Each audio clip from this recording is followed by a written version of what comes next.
Hello everyone, how are you? कैसा है मेरा बच्चा पार्टी? आई होप आप अपना ख्याल रख रहे होंगे, बड़ी मेहनत और लगन के साथ पढ़ाई कर रहे होंगे। सो डियर स्टूडेंट्स, आज हम लेके आए हैं video number 4 chapter 8 HCV work power and energy. और आज का टॉपिक बहुत इम्पोर्टेंट भी है, बहुत सिंपल भी है, बट मेजॉरिटी बच्चों को इसमें बहुत दिक्कतें आती है टू आइडेंटिफाई कि which one is conservative force and which one is non conservative force. तो आज हम बात करने वाले हैं बच्चों conservative and non conservative forces के बारे में। तो what are conservative and what are non conservative forces? Definition बहुत सिंपल है, आपके लिए लिख दिया है, स्क्रीनशॉट ले लेना। थोड़ा मैं पॉइंट बाय पॉइंट इसको एक्सप्लेन करने की कोशिश करते हैं। तो कंजर्वेटिव फोर्स क्या बोला गया? जैसे कि हम लोगों को पता है बच्चे, वर्क डन का फॉर्मूला क्या होता है हमारे लिए? DW, this is nothing but F.dx। हमें पता है वर्क डन का फॉर्मूला ये होता है, ठीक है ना। अब सिंपली पहला डिफरेंस क्या है कि जो वर्क डन होता है ना, कंजर्वेटिव फोर्स के बारे में बात करेंगे, वो इंडिपेंडेंट होता है पाथ से। मतलब क्या हुआ कि अगर मुझे A से B तक किसी भी ऑब्जेक्ट को, किसी भी ब्लॉक को जिसका मास m है, उसको डिस्प्लेस करना है, और मैं A से B में फर्स्ट वाले पाथ को फॉलो करूं या सेकंड को फॉलो करूं या थर्ड को फॉलो करूं, दोनों ही केसेस में, तीनों ही केसेस में जो भी वर्क डन आने वाला है वो सभी के सभी केसेस में सेम आने वाला है। यानी वो पाथ पे डिपेंड नहीं करता, वो डिपेंड किस पे करता है? इनिशियल और फाइनल पोजीशन पे। इनिशियल और फाइनल पोजीशन पे कहाँ से लेके गए हो और कहाँ तक लेके जा रहे हो, चाहे आप कोई भी पाथ को फॉलो करो, तो basically this is path independent, depends only on initial and final position. अच्छा, एंड सबसे इंपॉर्टेंट पार्ट कि अगर मैं एक ही पॉइंट से उठा के उसी पॉइंट पर घुमा के ले आऊं, बेसिकली मैं बात कर रहा हूं क्लोज्ड पाथ की।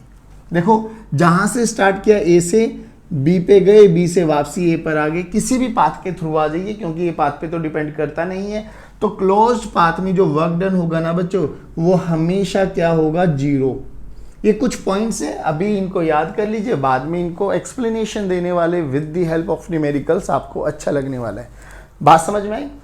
और चौथा एंड दिस सबसे इंपॉर्टेंट पॉइंट क्या है बच्चों, कि जो ये कंजर्वेटिव फोर्सेस होते हैं ना, इन्हीं के लिए डिफाइन की जाती है पोटेंशियल एनर्जी।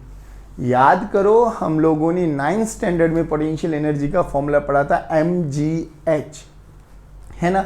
अब हम बात करेंगे mg बेसिकली क्या था बच्चों? ग्रेविटी वाला फोर्स, है ना। जितने भी कंजर्वेटिव फोर्स है ना बच्चों, सब के लिए पोटेंशियल एनर्जी डिफाइंड होते हैं, सब के लिए। लेकिन कौन? कंजर्वेटिव फोर्सेस के लिए ही डिफाइन की जाती है पोटेंशियल एनर्जी। तो आप लोगों ने पढ़ा होगा gravitational potential energy mgh। 12th standard में आप पढ़ने वाले हो electrostatic potential energy, 11th standard में भी पढ़ने वाले हो ग्रेविटेशनल पोटेंशियल एनर्जी। बात समझ में आई ना। और एक और पढ़ेंगे हम इसी चैप्टर में, जिसको हम बोलते हैं spring, potential energy of a spring. तो बेसिकली जितने भी ये हम लोगों ने फोर्सेस के बारे में बात करी, these all are conservative forces. कौन कौन बच्चों? Gravitational force, electrostatic force, spring force. और जो जो कंजर्वेटिव फोर्स होगा ना, उन सब के लिए हम पोटेंशियल एनर्जी डिफाइन करने वाले हैं। ध्यान से सुनना, potential energy is only and only defined for conservative force. याद रखना, ये 4 पॉइंट 5 पॉइंट है, याद रखो। क्या? पाथ इंडिपेंडेंट होता है, इनिशियल और फाइनल पोजीशन पे डिपेंड करता है, क्लोज पाथ में वर्क डन 0 होगा केवल और केवल कंजर्वेटिव फोर्स के केस में। और फिर पोटेंशियल एनर्जी भी डिफाइन की जाती है कंजर्वेटिव फोर्सेस के लिए। और एग्जांपल्स कौन कौन से हो सकते हैं बच्चों? ग्रेविटेशनल फोर्स, इलेक्ट्रोस्टैटिक फोर्स और स्प्रिंग फोर्स। ये सारी कहानी हुई कंजर्वेटिव फोर्स के बारे में। अब हम बात करेंगे नॉन कंजर्वेटिव फोर्स के बारे में। बिल्कुल उल्टा कर देते हैं, यहाँ पर इंडिपेंडेंट था, वहाँ पर पाथ पे डिपेंड करेगा।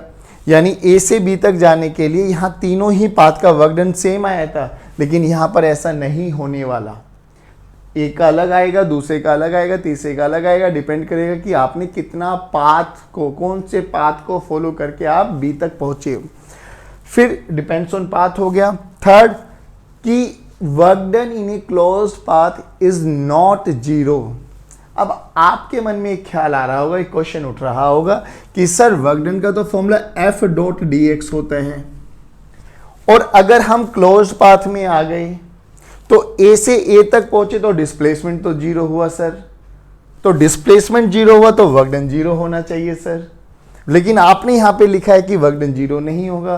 सर ये कहानी को समझ में नहीं आई, दैट्स वाई इस वाले पॉइंट को थोड़ा सा इंपॉर्टेंट पॉइंट काउंट कर लेते हैं और इसको एक एग्जाम्पल के बेस पे आपको समझाने वाला हूँ। बट अभी याद रखेंगे कि work done in a close path in case of non conservative force is not zero, इसमें जीरो हो जाएगा। ठीक है ना बच्चों, यहां पर जो पोटेंशियल एनर्जी डिफाइन थी वो केवल और केवल कंजर्वेटिव फोर्स के लिए डिफाइन की गई थी। नॉन कंजर्वेटिव फोर्स में पोटेंशियल एनर्जी जैसा कोई भी शब्द यूज नहीं करने वाले। इसका सबसे अच्छा एग्जांपल है फ्रिक्शनल फोर्स, विस्कस फोर्स, अभी हम पढ़ने वाले हैं। तो यहाँ का सबसे बेस्ट एग्जांपल अभी तक हम लोगों ने जो पढ़ा है दैट इज फ्रिक्शनल फोर्स। तो आई होप ये आपको डिफरेंसेस समझ में आ गए होंगे। जल्दी जल्दी रिपीट करते हैं एक बारी।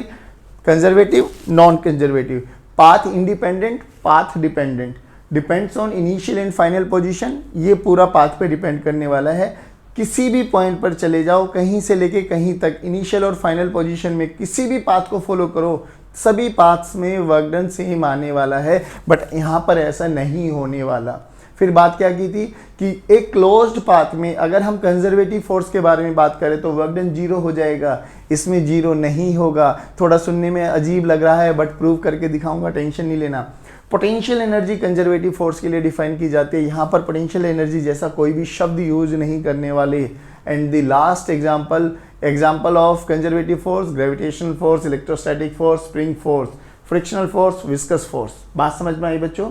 चलिए अब मैं बहुत बेसिक सी बात समझाता हूं कि work done by conservative force, conservative force का वर्क डन लेके चलते हैं और ये प्रूव कर देते हैं कि ये पाथ पे डिपेंड नहीं करता। फॉर एग्जांपल बच्चों, लेट्स से कि हमारे पास एक ट्रायंगुलर वेज है, ठीक है, triangular wedge, this is A point, this is B point and this is C point, और ये कुछ थीटा एंगल से इंक्लाइंड है।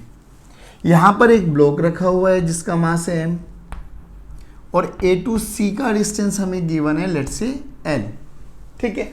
अब हमें बोला गया कि इस ब्लॉक को A पॉइंट से C तक पहुंचाना है हमें, ठीक है। अब C तक पहुंचाने के लिए हमें दिखाई दिया कि भैया दो रास्ते हो सकते हैं, डायरेक्ट लेके चले जाओ ऐसे, या A टू B जाओ और B टू C जाइए तो भी C तक पहुंचेगा। नाउ हमसे बोला गया find out work done by gravity. अब मेरी बात सुनना बच्चों, अगर ग्रेविटी का वर्क डन कंजर्वेटिव नेचर है तो वो पाथ पे डिपेंड नहीं करना चाहिए और हमारा आंसर क्या आना चाहिए बच्चों? Work done from A to C must be equal to work done from A to B plus work done from B to C आना चाहिए। यहां से यहां तक वर्क डन प्लस यहां से यहां का work done must be equal to यहां से यहां तक का वर्क डन होना चाहिए सेम, क्योंकि वो इनिशियल और फाइनल पॉइंट पर ही डिपेंड करता है।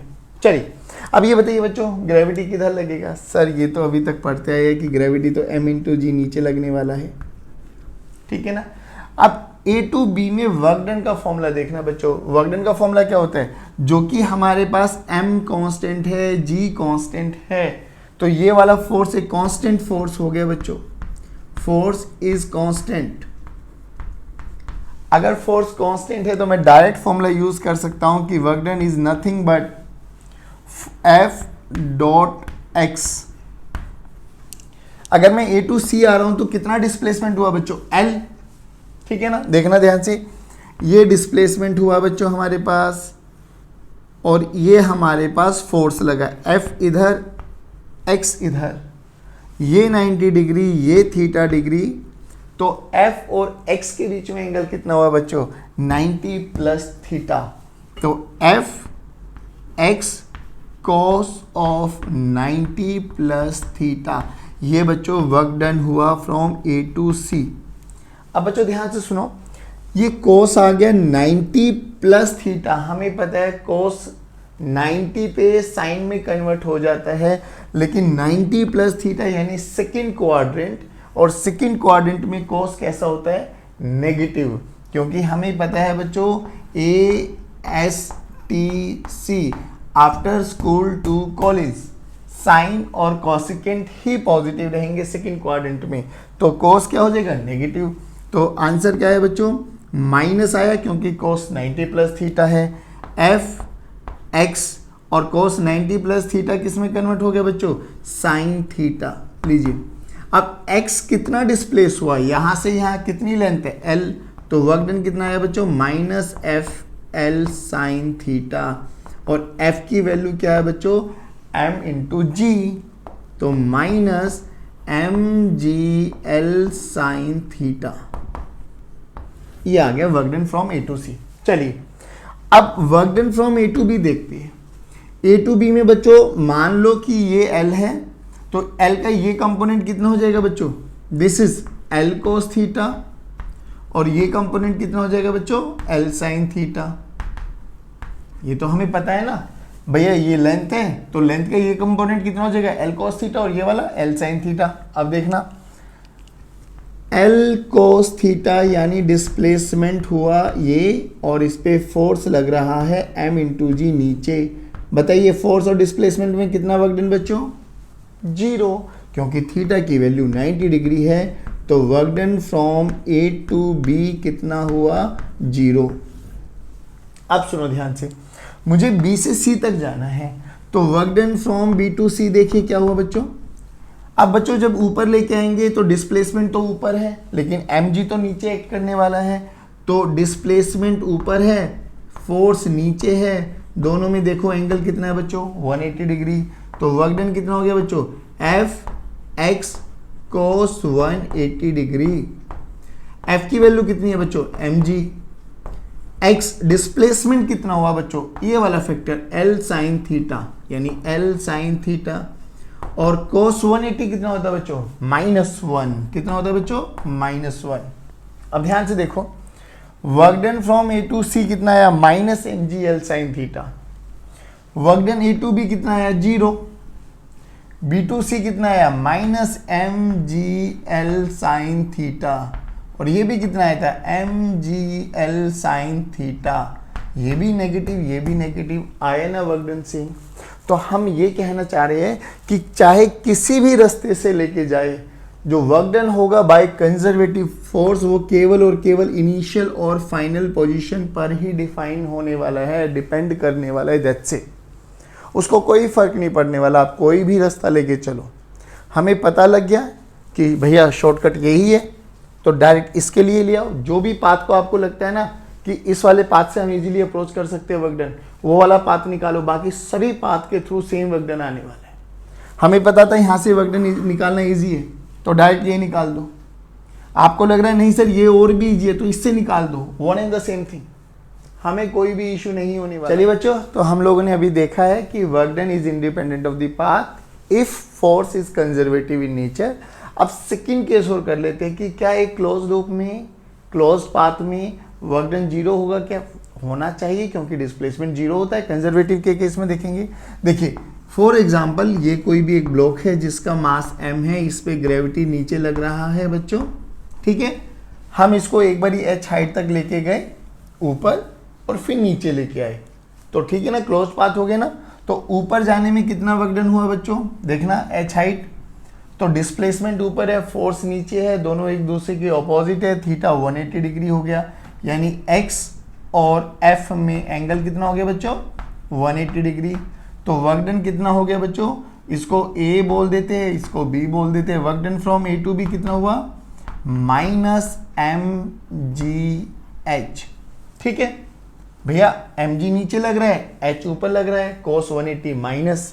अब ऊपर से लेके आओ नीचे, देखो mg भी नीचे लगेगा और h भी नीचे ही है, ठीक है। तो ऊपर से नीचे आने में कितना वर्क डन हुआ बच्चों, mg भी नीचे, h भी नीचे, थीटा की वैल्यू 0 डिग्री, cos 0 होता है बच्चों 1। यहाँ पे cos 180 कितना हो गया बच्चों, -1। चलिए तो नीचे आया तो work done from b to a कितना आया बच्चों, +mgh। टोटल वर्क डन कितना हुआ, वर्क डन एक स्केलर क्वांटिटी है, डायरेक्ट ऐड कर दो बच्चों, work done from b to a plus work done from a to b, this is equals to mgh minus mgh and this is 0। बोलो बात समझ में आई बच्चों। तो हमारा सेकंड पॉइंट भी यहाँ से कवर हो गया कि work done in a close path is always 0। अब बात करते हैं बच्चों कि सर हाउ टू आइडेंटिफाई कि कौन सा फोर्स कंजर्वेटिव होगा, कौन सा फोर्स कंजर्वेटिव नहीं होगा, यानी विच one is conservative in nature and which one is non conservative in nature. तो बच्चों अगर हम बात करें बेसिकली यहाँ पे 3 टाइप के कंजर्वेटिव फोर्स चलने वाले हैं, 3 टाइप के। तो हम बात करने वाले फर्स्ट टाइप का फोर्स, उसको बोलते हैं इफ F इज कांस्टेंट। अगर F कांस्टेंट है, फॉर एग्जांपल हमें कोई भी फोर्स गिवन है, let's say 2i cap plus 3j cap, 2i cap plus 3j cap कैसा फोर्स है, कांस्टेंट फोर्स है। और हमसे बोला जाए कि एक ब्लॉक जिसका मास m है उसको 1, 2, 3 से लेके b की वैल्यू 1, 2, 1, 4, 2 तक लेके आना है, ठीक है ना।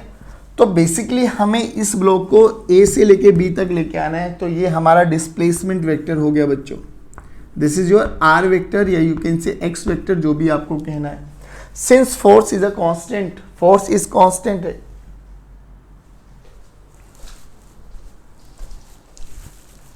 तो बच्चों कंजर्वेटिव फोर्स में सबसे पहले टाइप है कि अगर फोर्स कांस्टेंट हो। और फोर्स कांस्टेंट का कैसे पता लगेगा, बड़ा सिंपल है सर।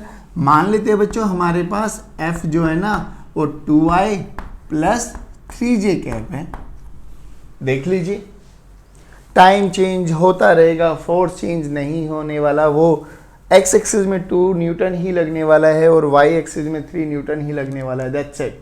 और हमसे बोला गया कि एक पार्टिकल जिसका मास m है इसको 1, 2 से लेके 3, 4 तक हमें डिस्प्लेस कराना है। तो यानी हमें डिस्प्लेसमेंट वेक्टर भी दे दिया बच्चों, लेट्स से r वेक्टर।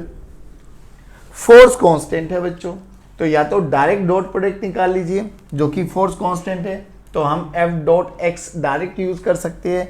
चलो जी अब कैसे करेंगे बच्चों, आता है ना, इसको बताइए कैसे करते हैं। फाइनल माइनस इनिशियल, यानी 2i कैप 3i में से 1i को माइनस कर दो, 2i कैप प्लस 4j में से 2j को माइनस कर दो, 2j अगेन। तो ये हमारे पास डिस्प्लेसमेंट वेक्टर आ गया r vector. This is nothing but 2i cap plus 2j cap. चलिए तो हम लोगों को F डॉट R कैलकुलेट करना है वर्क डन के लिए, तो F डॉट R करूं या R डॉट F करूं, one and the same thing. याद करो प्रॉपर्टीज में लिखवाया था, तो 2i प्लस 3j कितना आया बच्चों, R डॉट F कितना आया बच्चों, जल्दी बोलो। i को i के साथ मल्टीप्लाई करो, j को j के साथ मल्टीप्लाई करो, 10 न्यूटन आ गया। अगर ऐसे नहीं करना तो हम लोगों ने देखा था कि एक स्टैंडर्ड फॉर्मेट था, चाहे फोर्स कांस्टेंट आए वेरिएबल आए, हमें हर केस में वो वाला तो पैटर्न यूज करना है। और मैंने कोशिश की थी कि आपको उसी पैटर्न से सारे क्वेश्चंस कराने की कोशिश करूं। तो देखिए, तो अब कैसे करेंगे सर, तो हमें पता है सर स्मॉल वर्क डन कितना होता है, F डॉट dx, और dx is what, displacement vector. तो इस केस में dx को मैं क्या लिख सकता हूं बच्चों, dx i cap plus dy j cap, जो कि 2 ही कोऑर्डिनेट्स है तो y तक चल जाएंगे, 3 कोऑर्डिनेट्स होते तो प्लस dz k कैप हो जाता हमारे पास, होता ना। अब देखिए F डॉट dx को क्या लिखेंगे बच्चों, देखो ध्यान से, F की value 2i plus 3j dot dx i cap plus dy j cap. Integration करना है बच्चों, ध्यान रखना, i को i के साथ करेंगे, j को j के साथ करेंगे, तो फॉर्मूला क्या बन गया बच्चों, dw is nothing but 2dx plus 3dy। Perfect. x की लिमिट कहां से कहां है बच्चे, 1 से 3, 1 से 3।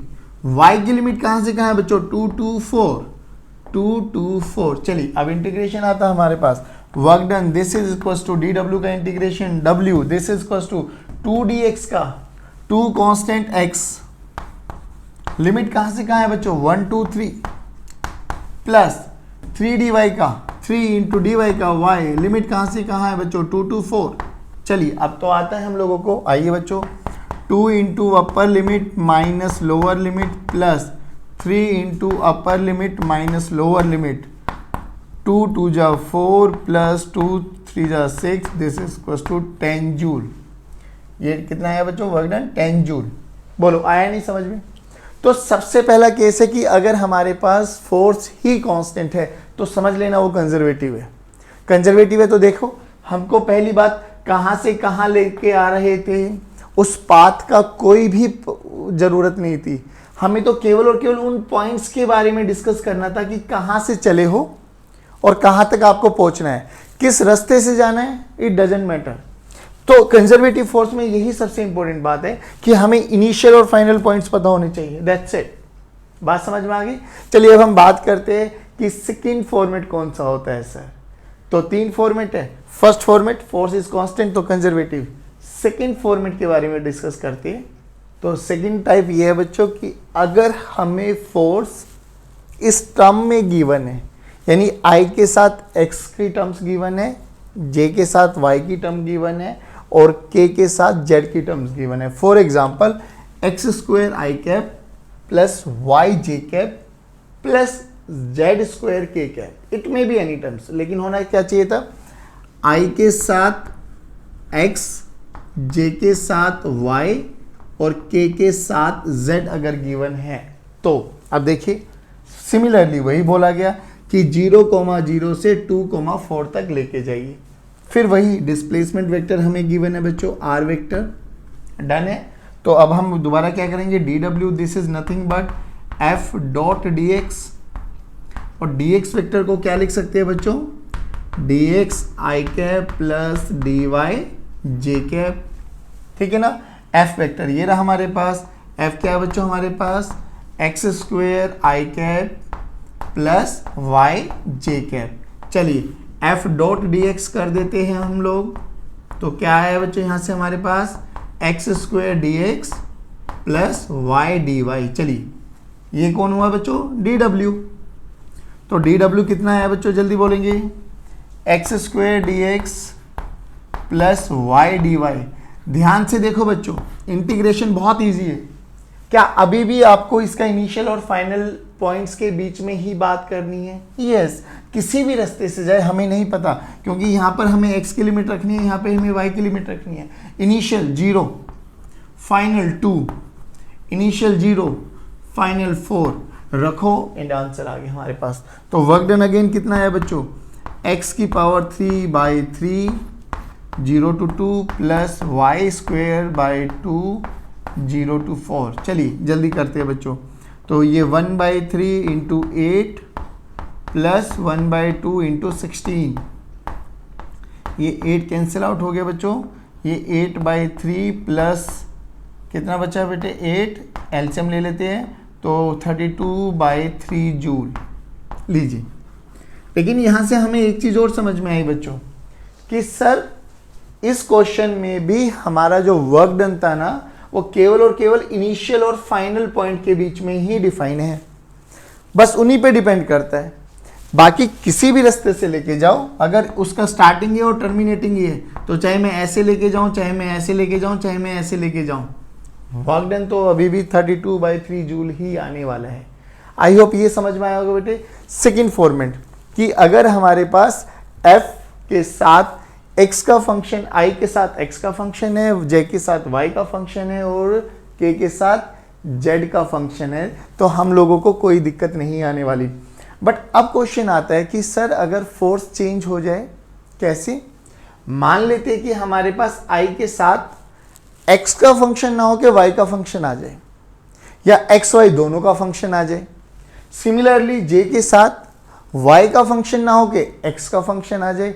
तो सबसे पहले हमें आइडेंटिफाई करना है कि वो कंजर्वेटिव है या नॉन कंजर्वेटिव, और कंजर्वेटिव होगा तो ये प्रॉपर्टीज लगने वाली है और नॉन कंजर्वेटिव होगा तो ये लगने वाली है।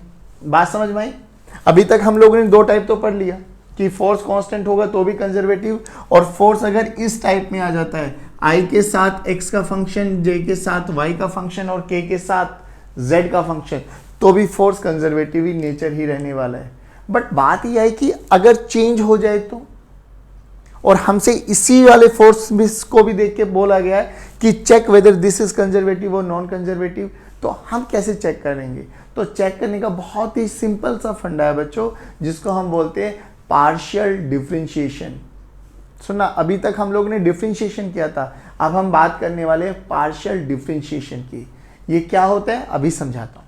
चलिए बच्चों, अब अगर हम बात करें कि हमें मैथमेटिकली कैसे पता लगे कि फोर्स कंजर्वेटिव है या नॉन कंजर्वेटिव, तो बड़ा बेसिक सा फंडा है। वैसे तो अभी हम लोगों ने देखा ये सेकंड टाइप से बिलोंग करता है कि आई के साथ एक्स का फंक्शन है, जे के साथ वाई का फंक्शन है, तो हम बोल सकते हैं force is conservative in nature. नहीं तो हम लोग क्या करेंगे बच्चों, we have to use partial differentiation. Partial differentiation कैसे होता है अभी बताता हूं, बट एक बारी फॉर्मेट देख लीजिए। पार्शियल डिफरेंशिएशन क्या कहता है कि पार्शियल को रिप्रेजेंट करने का तरीका है कर्ल या डेल। Curl X by curl Y must be equals to curl Y by curl X, यानी partial differentiation of X with respect to Y must be equal to partial differentiation of y with respect to x. Second, partial differentiation of x with respect to partial differentiation with respect to z must be equal to partial differentiation of z with respect to x, and partial differentiation of y with respect to z must be equals to partial differentiation of z with respect to y. ये तीनों अगर same है, ये same और ये same, तो हम बोलेंगे कि जो भी फोर्स है, जो भी इक्वेशन है, वो कंजर्वेटिव फोर्स को फॉलो करती है, यानी force is conservative. Force is conservative. अगर इनमें से कोई भी एक फॉलो नहीं करती तो फोर्स नॉन कंजर्वेटिव हो जाता है। अब बात आती है कि ये पार्शियल डिफरेंशिएशन है क्या। देखो बच्चों, बहुत सिंपल सा फंडा है। मान लेते कि हमारे पास f is a function of x and y और मुझे पार्शियल डिफरेंशिएशन करना। पार्शियल का मतलब समझना, लेट्स से मुझे f का पार्शियल डिफरेंशिएशन करना है x के रिस्पेक्ट में, ठीक है ना। तो मैं क्या लिखूंगा, curl f by curl x। अब इसका मतलब क्या है कि जिसके रिस्पेक्ट में कर रहे हो ना, उसके अलावा बाकी सब कांस्टेंट, यानी इसके लिए x के लिए y क्या हो जाएगा, कांस्टेंट, तो y को लिख लो बाहर, और इसका क्या हो जाएगा बच्चों, x का विद रिस्पेक्ट टू x 1, ठीक है ना। अब सिमिलरली कोई मेरे से पूछे कि बताओ इसका curl F Y by curl y क्या हो जाएगा, तो y के रिस्पेक्ट में करना है, तो y को छोड़ के बाकी सब कांस्टेंट, यानी x को भी कांस्टेंट रखेंगे और y का विद रिस्पेक्ट टू y 1। एक अच्छी सी इक्वेशन बना देते हैं। Let's say f as a function of x, y and z। Partial differentiation करना है, किसके रिस्पेक्ट में करें, ध्यान से सुनो। हमसे बोला गया curl f by curl x कीजिए, curl f by curl x। तो अब क्या कह रहा है, किसके रिस्पेक्ट में करना है बच्चों, x के। तो x को छोड़ के बाकी सब कांस्टेंट, यानी यहां पर y और z कैसे ट्रीट करेंगे, कांस्टेंट, तो y और z को बाहर लेके आ जाओ, x का विद रिस्पेक्ट टू x 1, ठीक है। सिमिलरली कोई मुझसे पूछे कि curl f by curl y निकालिए सर, तो कुछ नहीं करना, किसके रिस्पेक्ट में निकालना, y, तो y को कांस्टेंट मान लो, y को छोड़ के बाकी सब कांस्टेंट, यानी x एंड z कांस्टेंट हो जाएंगे बच्चों, y का विद रिस्पेक्ट टू y 1। एक इक्वेशन और दे देते हैं। फॉर एग्जांपल मान लिया कि हमारे पास फोर्स की ही इक्वेशन है एक्स स्क्वायर वाई जेड, ठीक है ना। अब क्या करना है, अगर हमसे बोला गया curl f by curl x निकालो, तो x के रिस्पेक्ट में करना है, यानी x को छोड़ के बाकी सब कांस्टेंट, यानी y और z as a constant treat होंगे बच्चों, y और z, और वही डिफरेंशिएशन वाले रूल लगने वाले हैं। एक्स स्क्वायर को कैसे करेंगे, पावर नीचे एक पावर कम, सेम वही फॉर्मेट है, बस इसमें क्या करना है, जिसके रेस्पेक्ट में करना है उसको छोड़ के बाकी सब कांस्टेंट की तरह ट्रीट होने वाले, बाकी सारे फॉर्मूले डिफरेंशिएशन वाले ही यूज करने हैं। बात समझ में आ गई।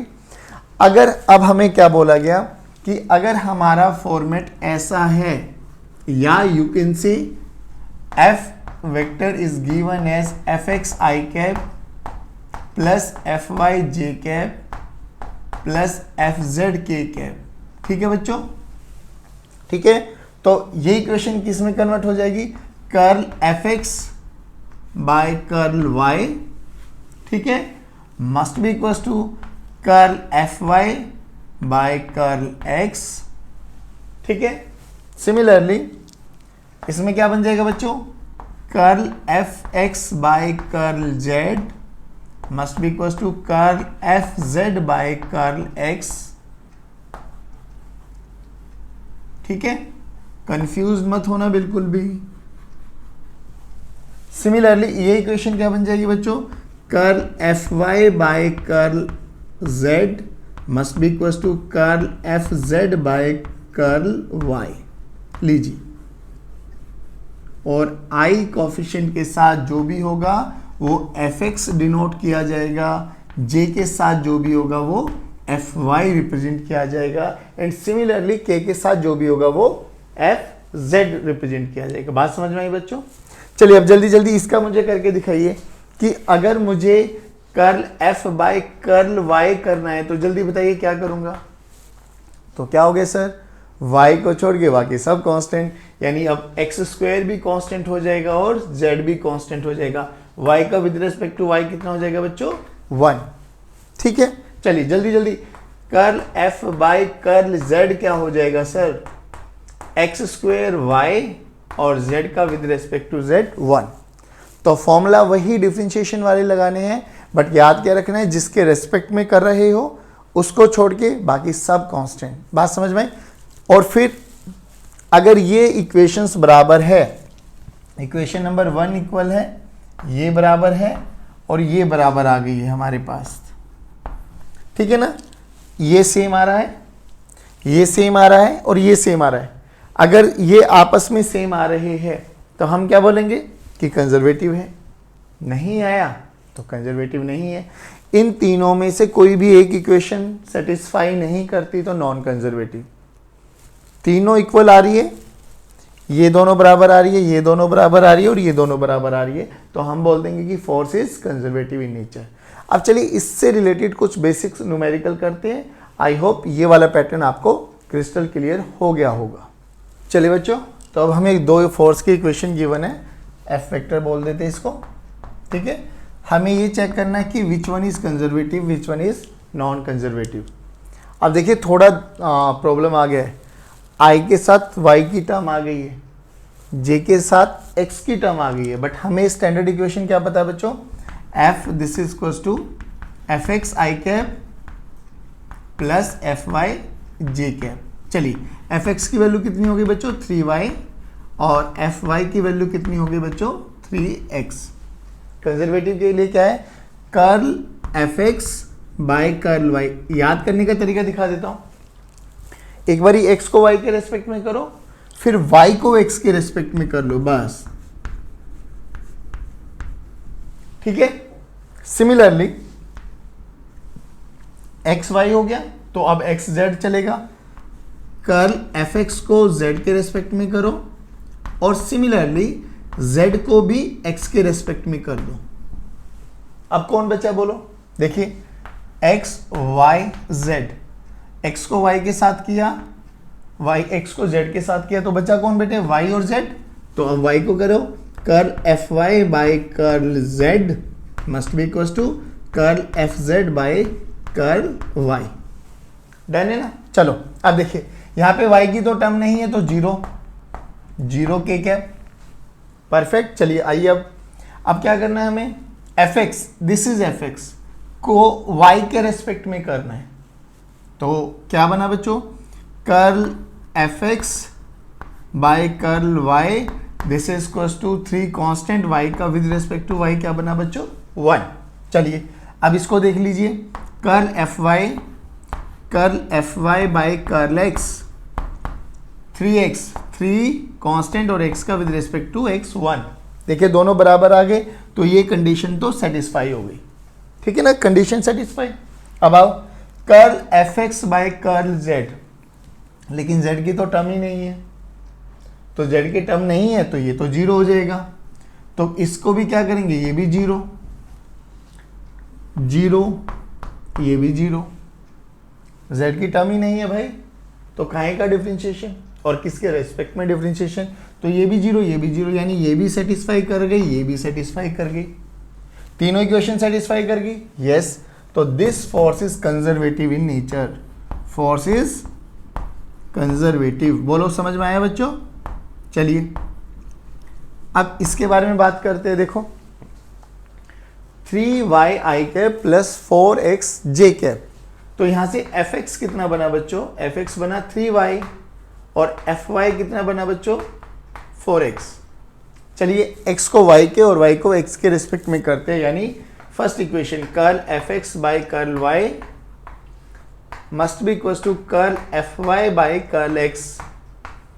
चलिए पहली इक्वेशन को करते हैं, fx को y के रिस्पेक्ट में, तो ये तो बना 3, ये बनेगा 4। आ रहा है ना समझ में? देखो इसको y के रिस्पेक्ट में करना है तो 3 कांस्टेंट y का विद रिस्पेक्ट टू y 1, इसको x के रिस्पेक्ट में करना है तो 4 कांस्टेंट x का विद रिस्पेक्ट टू x 1। तो क्या 3 इक्वल टू 4 है? नहीं, तो ये तो पहली ही कंडीशन सेटिस्फाई नहीं कर रही, तो ये कैसा फोर्स हो जाएगा बच्चों? Non conservative. कैसा फोर्स हो जाएगा? Non conservative. जल्दी बताइए समझ में आया क्या? सभी बच्चे रिप्लाई करेंगे। अब इसके बेस पे एक बहुत अच्छा सा क्वेश्चन करते हैं। चलिए बच्चों, तो एक क्वेश्चन और देखते हैं on the basis of conservative and non conservative forces. तो बोला गया है force, this force is acting on a body and follow the path as shown in figure. और पाथ ये रहा बच्चों, दिस इज ओरिजिन, ऐसे गया ऐसे गया ऐसे गया और वापसी इसी पाथ पे आ गया, यानी this is a closed path. अब अगर क्लोज्ड पाथ है तो बच्चों ये कंडीशन हमारी सेटिस्फाई होनी चाहिए। कंजर्वेटिव आ गया तो वर्क डन 0 हो जाएगा, और 0 ऑप्शन भी है, बट हमें चेक करना है कि ये कंजर्वेटिव है या नहीं है। और नॉन कंजर्वेटिव आ गया तो वर्क डन 0 नहीं होगा, यानी we have to calculate work done. चलिए अब हमसे बोला गया कि ये फोर्सेस सबसे पहले चेक कर लेते हैं कंजर्वेटिव है या नॉन कंजर्वेटिव है। तो यहाँ से fx की वैल्यू देखो कितनी आई बच्चों? fx की वैल्यू आई 1 और fy की वैल्यू कितनी आई बच्चों? 3y। पक्का? चलिए अब क्या करना है बच्चों? कर्ल fx को y के रिस्पेक्ट में करना है। देखो यहाँ पे क्या y की कोई टर्म है? नहीं, तो ये क्या रहा? कांस्टेंट, और कांस्टेंट का डिफरेंशिएशन क्या होता है? 0। चलिए ध्यान से सुनना। चलो curl fy by curl x, इसको किसके रिस्पेक्ट में करना है? x। क्या यहाँ पे x की टर्म है? नहीं, तो इसके लिए 3y क्या हो जाएगा? कांस्टेंट, तो कांस्टेंट का डिफरेंशिएशन 0। तो ये तो कंडीशन हो गई सेटिस्फाई। अब दूसरी कंडीशन क्या थी बच्चों? Curl fy by curl z must be equal to curl fz by curl x, sorry curl y। z की टर्म है? नहीं, तो 0 0। Similarly curl fx by curl z must be equal to curl fz by curl x। Again z की term ही नहीं है, तो ये भी 0 इक्वल टू 0, ये भी 0 इक्वल टू 0, यानी कंडीशन सेटिस्फाई हो गई हमारी। और कंडीशन सेटिस्फाई हो गई तो this force is conservative in nature, और कंजर्वेटिव है तो डायरेक्ट बिना सोल्व करे ही हमें पता लग जाएगा कि वर्क डन तो क्लोज्ड पाथ है, तो 0 होने वाला है। बट हाँ, अगर ये नॉन कंजर्वेटिव निकल के आ जाता तो हमें सोल्व करना पड़ता। और नॉन कंजर्वेटिव है ऐसा फोर्स है, ऐसा वर्क डन है जो पाथ पे डिपेंड करता है, तो हमें फिर इंडिविजुअल सबका वर्क डन कैलकुलेट करना होता और सबको ऐड कर देना था, क्योंकि work done is a scalar quantity. चलिए बात समझ में आई बच्चों? अब इसका एक इम्पॉर्टेंट टाइप और देख लेते हैं, जिसमें हमें थोड़ा सा ट्रिक यूज करना होता है वर्क डन का, special type. Now students, this is again a very important format, जिसको हम बोलते हैं परफेक्ट डिफरेंशियल फॉर्मेट। हालांकि इक्वेशन देख के हमें ये तो समझ में आ जाएगा कि ये कंजर्वेटिव है या नॉन कंजर्वेटिव है ना, उसका तो पैटर्न हम अभी कैलकुलेट कर चुके हैं। देख के क्या समझ में आ रहा है कि फोर्स तो कंजर्वेटिव है। लेकिन अब हमसे बोला गया calculate the work done from A to B. कोई भी एक ब्लॉक है जिसका मास m है, उसको हमें a से b तक लेके जाना है। अब इसको वर्क डन कैसे कैलकुलेट करें वो समझने की कोशिश करना, ये थोड़ा ट्रिकी है समझना। इसमें क्या करना है बच्चों हम लोगों को, जो हमारे पास f है ना 2xy i cap plus x square J cap, जैसे वहां पर अभी चेक करने के लिए हम लोगों ने क्या किया था? पार्शियल डिफरेंशिएशन, ठीक है ना।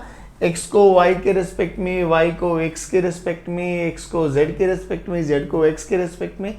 यहाँ पे क्या करना है इनको सोल्व करने के लिए, अगर परफेक्ट डिफरेंशियल फॉर्मेट है और उसको चेक करना है कि क्या ये परफेक्ट डिफरेंशियल फॉर्मेट है भी या नहीं है, तो हमें क्या करना है, इसको i वाले को, i का मतलब x, इसको x के रेस्पेक्ट में पार्शियली इंटीग्रेट कर दो, partially integrate partially with respect to x, और इसको पार्शियली इंटीग्रेट कर दो विद रेस्पेक्ट टू y। ध्यान से सुनना, सॉल्व करने का तरीका बता रहा हूं। चेक तो हम कर लेंगे कि ये कंजर्वेटिव है या नहीं है, उसमें भी आ जाता है कि ये परफेक्ट डिफरेंशियल फॉर्मेट है या नहीं है। अगर होगा तो ही सोल्व कर पाएंगे, नहीं तो मुश्किल हो जाएगी। चलिए, तो अब हमें क्या करना है, fx को पार्शियली इंटीग्रेट करना है। अब ये पार्शियली का मतलब भी क्या है बच्चों, जैसे पार्शियल डिफरेंशिएशन क्या था, जिसके रेस्पेक्ट में कर रहे हो उसको छोड़ के बाकी सब कांस्टेंट, सेम ऐसे ही इंटीग्रेशन है, जिसके रेस्पेक्ट में करोगे उसको छोड़ के बाकी सब कांस्टेंट। देखिए अब क्या हुआ बच्चों, अगर मैं इस वाली टर्म को 2xy को पार्शियली इंटीग्रेट कर रहा हूं विद रिस्पेक्ट टू x, तो क्या है बच्चों, 2y कांस्टेंट आ जाएगा, x dx, तो ये क्या बना बच्चों, 2y x square by 2, 2 will cancel out, तो y x स्क्वेयर। ठीक है ना, पहली फॉर्म यहां से आ गया। अब इसको करो, इसको किसके रेस्पेक्ट में करना है बच्चों, y के रेस्पेक्ट में, तो x square dy, x square constant आ जाएगा, dy का इंटीग्रेशन बच्चों y, यानी x स्क्वेयर y। देखो अगर ये दोनों सेम आ जाते हैं, अगर ये दोनों सेम आ जाते हैं तो वो जो इक्वेशन होगी वो परफेक्ट डिफरेंशियल फॉर्मेट में होगी। चलिए अब इसको सोल्व कैसे करें, ध्यान से सुना बच्चों। तो अब हम लोग क्या करेंगे, एक्स स्क्वायर वाई दोनों में सेम आया है, तो now put X square Y is equal to एक कांस्टेंट के मान लिया। ठीक है ना, अब इसको हम इंटीग्रेट करना है डी के, जो माना है ना उसी को इंटीग्रेट करेंगे। अब बात ये आ गई सर यहां के माना है और के रिस्पेक्ट में अब लिमिट तो हमें किसकी गिवन है, एक्स और वाई की गिवन है भैया, 0 0 से लेके 2 4। तो अब हमें जो माना है ना उसकी लिमिट चेंज करनी है। अब के क्या है बच्चों, एक्स स्क्वायर वाई, इंटीग्रेशन किसके रेस्पेक्ट में करना है, के रेस्पेक्ट में, तो कुछ नहीं करना। अब इनिशियल लिमिट पुट करो, X initial Y initial, X और वाई की इनिशियल लिमिट पुट कर दो तो के की इनिशियल लिमिट आ जाएगी। देखो 0 0 0 0 यानी के की इनिशियल लिमिट आ गई 0। 2 4 पुट कर देंगे तो के की फाइनल लिमिट आ जाएगी 2 का स्क्वायर 4 और इंटू 4, यानी के की वैल्यू कितनी आ गई 16, यानी के की लिमिट आ गई 16। डीके का इंटीग्रेशन के, जैसे dx का इंटीग्रेशन x होता है वैसे डीके का इंटीग्रेशन क्या हो जाएगा बेटा k, और लिमिट कहां से कहा 0 से 16, तो आंसर कितना आ गया 16 joule, that's it.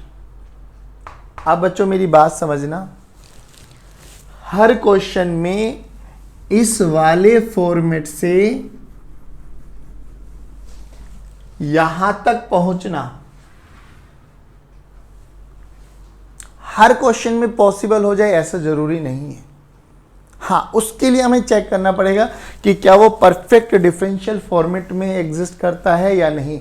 If yes तो हमारे लिए बहुत इजी है, इफ नो तो हम लोगों से क्वेश्चन सोल्व नहीं होने वाला। ध्यान से सुनना, चेक करने का क्या तरीका है कि हमें ये तो समझ में आ जाएगा कि कंजर्वेटिव है या नॉन कंजर्वेटिव है, लेकिन अगर हमसे वर्क डन पूछा जाए, calculate the work done between these 2 points, तो हमें क्या करना है, हमें चेक करना है कि whether these are perfect differential format और नॉट। और चेक करने का क्या तरीका बच्चों, जो भी हमारे पास fx है, fx उसको पार्शियली इंटीग्रेट कर दो x के रेस्पेक्ट में, fy को क्या कर दो बेटे, पार्शियली इंटीग्रेट कर दो y के रेस्पेक्ट में। और ये पार्शियली का मतलब क्या है, जिसके रेस्पेक्ट में कर रहे हो ना उसको छोड़ के बाकी सब कांस्टेंट। ठीक है ना, अब इसी फॉर्मेट पे एक क्वेश्चन और कराता हूं, थोड़ा और कॉन्फिडेंस लेवल आपका बूस्टअप हो जाएगा। ये प्योरली IIT JEE के लेवल के क्वेश्चन है बच्चों, ये वाली फॉर्मेट सीबीएसई में कभी नहीं पूछा जाएगा, तो need not worry about that. But हाँ, अगर आप कॉम्पिटिटिव एग्जाम्स के लिए पढ़ रहे हो तो बहुत इंपॉर्टेंट फॉर्मेट है। चलिए बच्चों, तो सेकंड क्वेश्चन देख लेते हैं। सेम वही फॉर्मेट, अब हमें चेक करना है कि ये परफेक्ट डिफरेंशियल फॉर्मेट है या नहीं है। चलिए, तो सबसे पहले क्या करो, F X, this is F X, ठीक है ना, and this is F Y. क्या करो, पार्शियली इंटीग्रेट करो एफ एक्स, एक्स को डी एक्स के रेस्पेक्ट में एंड एफ वाई को डी वाई के रेस्पेक्ट में, दैट्स इट। चलो, एफ एक्स की वैल्यू कितनी है बच्चों, 3x square Y square, 3x square Y square D X, और साथ के साथ इसको भी कर लेते हैं 2x cube Y D Y. Partial का मतलब क्या है बच्चों, पार्शियल का मतलब बताइए, x के रेस्पेक्ट में कर रहे हो तो x को छोड़ के बाकी सब कांस्टेंट यानी 3y स्क्वायर को बाहर लेके आ जाओ, x square D x. Similarly यहाँ पे क्या कर रहे हो बच्चों, y के रेस्पेक्ट में कर रहे हैं तो y को छोड़ के बाकी सब कांस्टेंट यानी 2x क्यूब बाहर y डी वाई। चलिए अब आ जाइए, स्टार्ट करते हैं बच्चों। 3y स्क्वायर x की पावर 2, इंटीग्रेशन कैसे करते हैं, पावर में एक ऐड उसी पावर से डिवाइड, यानी x की पावर 3/3। ये चेक करते हैं बच्चों, 2x की पावर 3, y की पावर 2/2, 2 will cancel out, 3 will cancel out. देखिए क्या बना बच्चों, y square X cube comma X cube Y square. क्या ये दोनों बराबर आ गए, यस। तो this is perfect differential format, this is perfect differential format. चलो अब क्या करना है, अब जो ये सेम आ गया इसको हम लोगों ने कांस्टेंट मान लिया K. Now put Y square X cube this is equal to K. अब क्या कर दो, डीके, इंटीग्रेशन ऑफ डीके। लेकिन याद क्या करना बच्चों, यहां पर लिमिट किसकी थी, हमें एक्स और वाई की लिमिट गिवन है, और यहां पे इंटीग्रेशन किसके रेस्पेक्ट में करना है, के। और के क्या माना है बच्चों हम लोगों ने, K is nothing but X cube Y square. तो x की इनिशियल y की इनिशियल पुट करो, k की इनिशियल आ जाएगी। तो k इनिशियल कितना आ गया बच्चों, देखो 0,0, 0 का क्यूब इंटू 0 का स्क्वायर 0, ठीक है। 1 2 पुट करो तो k फाइनल कितना आ जाएगा बच्चों, x की वैल्यू को 1 पुट कर दो, y की वैल्यू को 2 पुट कर दो, 1 का क्यूब इंटू 2 का स्क्वायर यानी 4। लो बच्चों 4, तो डी का integration k 0 to 4 joule answer आ गया। बहुत सिंपल सा फॉर्मेट है मेरे दोस्त, बेसिक है। याद क्या रखना है कि अगर ऐसा डिफरेंशियल फॉर्मेट आ जाता है तो आपको चेक करना है कि क्या ये परफेक्ट डिफरेंशियल फॉर्मेट है या नहीं है। तो चेक करने के लिए इंटीग्रेट कर दो, पार्शियल इंटीग्रेट, एफ एक्स को एक्स के रेस्पेक्ट में, एफ वाई को वाई के रेस्पेक्ट में, दोनों सेम आ जाते हैं तो है।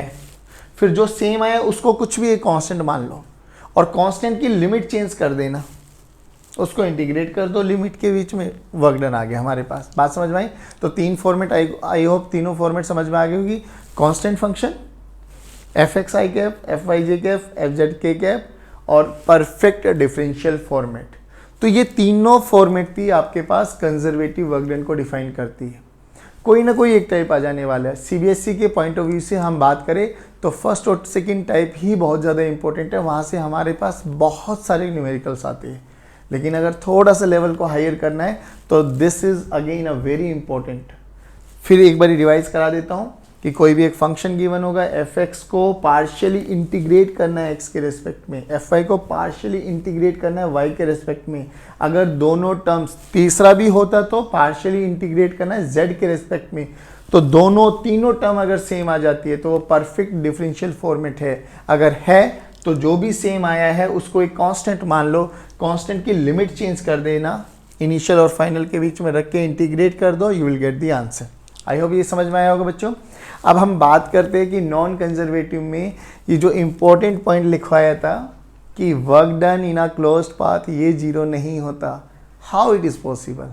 चलिए इसी को अब हम चेक करते हैं। चलिए बच्चों, तो अब हम बात करेंगे नॉन कंजर्वेटिव फोर्स के बारे में। और नॉन कंजर्वेटिव के बारे में क्या बोला गया कि दिस इज अ पाथ, ए से चले हैं हम बी तक, ये एक ब्लॉक रखा हुआ है जिसका मास m है, इधर एक फोर्स लगाया गया F, इनके बीच में कोएफिशिएंट ऑफ फ्रिक्शन है म्यू, बोला गया work done by friction calculate कीजिए जब ये पार्टिकल ए से बी गया और बी से ए आया है, यानी ये क्लोज पाथ हो गया बेसिकली, ए से बी गया बी से ए आया है।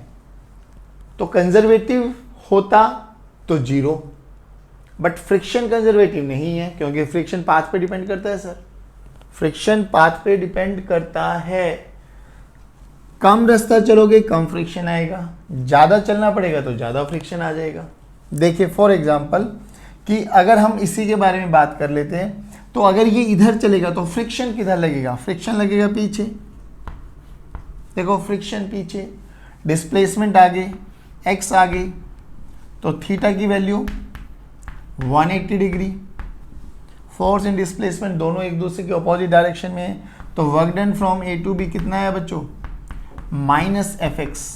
मान लो ये डिस्प्लेसमेंट आपका एक्स है, ठीक है ना।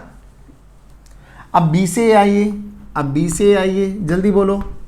तो जब ये पार्टिकल इधर चलेगा तो अप्लाइड फोर्स, इंटेंशन इधर है तो फ्रिक्शन पीछे लग जाएगा, स्टिल डिस्प्लेसमेंट इधर, फ्रिक्शनल फोर्स पीछे, तो ये भी कितना आ जाएगा बच्चे, माइनस एफ एक्स। तो टोटल वर्क डन कितना हो जाएगा बच्चों, total work done minus 2Fx। देखिए ध्यान से सुनो, ए से ए तक आया यानी क्लोज पाथ में ही मूव किया है वो, लेकिन वर्क डन 0 नहीं आया। वर्क डन कितना आ गया बच्चों, माइनस 2Fx, ठीक है ना। तो याद क्या करना है कि work done in a close path केवल और केवल कंजर्वेटिव फोर्स के लिए 0 होता है, नॉन कंजर्वेटिव के लिए 0 नहीं होता। ध्यान से सुना, ये एग्जाम्पल रहा आपका, बात समझ में आई। अब सर नॉन कंजर्वेटिव का एक बहुत अच्छा एग्जांपल और देख लेते हैं। पूछा गया कि f as a function of 2y i cap is given to us, और हमें वर्क डन कैलकुलेट करना है सेम वही कोऑर्डिनेट से 0,0 से लेके 2,4।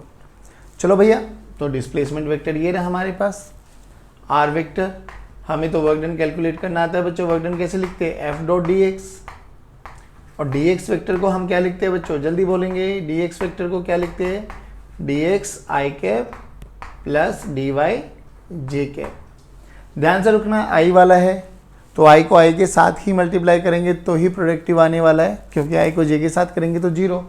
तो वर्क डन कितना आ गया बच्चों, D W, this is nothing but F dot D Y D X, F dot D X. F की वैल्यू देखिए क्या है बच्चों, एफ की वैल्यू आई 2y और डी एक्स। अब देखो इसको इंटीग्रेट करना है, अब खुद सोच के बताओ आप लोग किसके रेस्पेक्ट में करना है, x, वेरिएबल कौन है, y। तो क्या ये इंटीग्रेशन पॉसिबल है, नहीं सर। पॉसिबल कब होता, जब y as a function of x given होता। अरे y as a function of x का मतलब क्या है कि y कैसे कैसे चेंज हो रहा है x के रेस्पेक्ट में, यानी उसका पाथ अगर हमें पता होता तो this integration is possible, else ये इंटीग्रेशन तो पॉसिबल नहीं है। और यहां से हमें समझ में भी आ गया ये पॉसिबल नहीं है, तो ये तो नॉन कंजर्वेटिव नेचर आ गया। क्यों, क्योंकि जब तक y as a function of x नहीं पता होगा, क्योंकि x के रेस्पेक्ट में ही इंटीग्रेशन कर रहे हो, तो हम कुछ नहीं बोल सकते। तो this is an example of non conservative force. बात समझ में आ गई बच्चों, पक्का।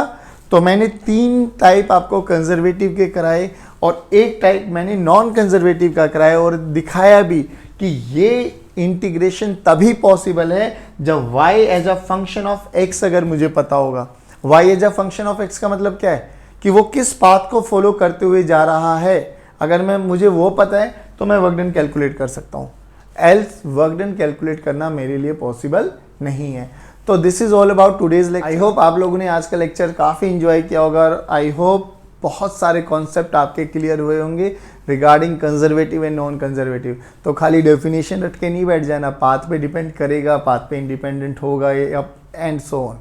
तो बेसिक चीज़ों पर ध्यान देना है कि कौन कौन फोर्स कंजर्वेटिव होने वाला है और कौन कौन फोर्स नॉन कंजर्वेटिव होने वाला है और उनके साथ कैसे डील करने वाले हैं। अगेन परफेक्ट डिफरेंशियल फॉर्मेट वाले क्वेश्चन को घर बैठ के एक बार ट्राई करने की कोशिश करना। चलिए guys, thank you very much, keep motivating us, keep watching videos, God bless you, जय हिंद, जय भारत। पढ़ते रहिए और मुस्कुराते रहिए।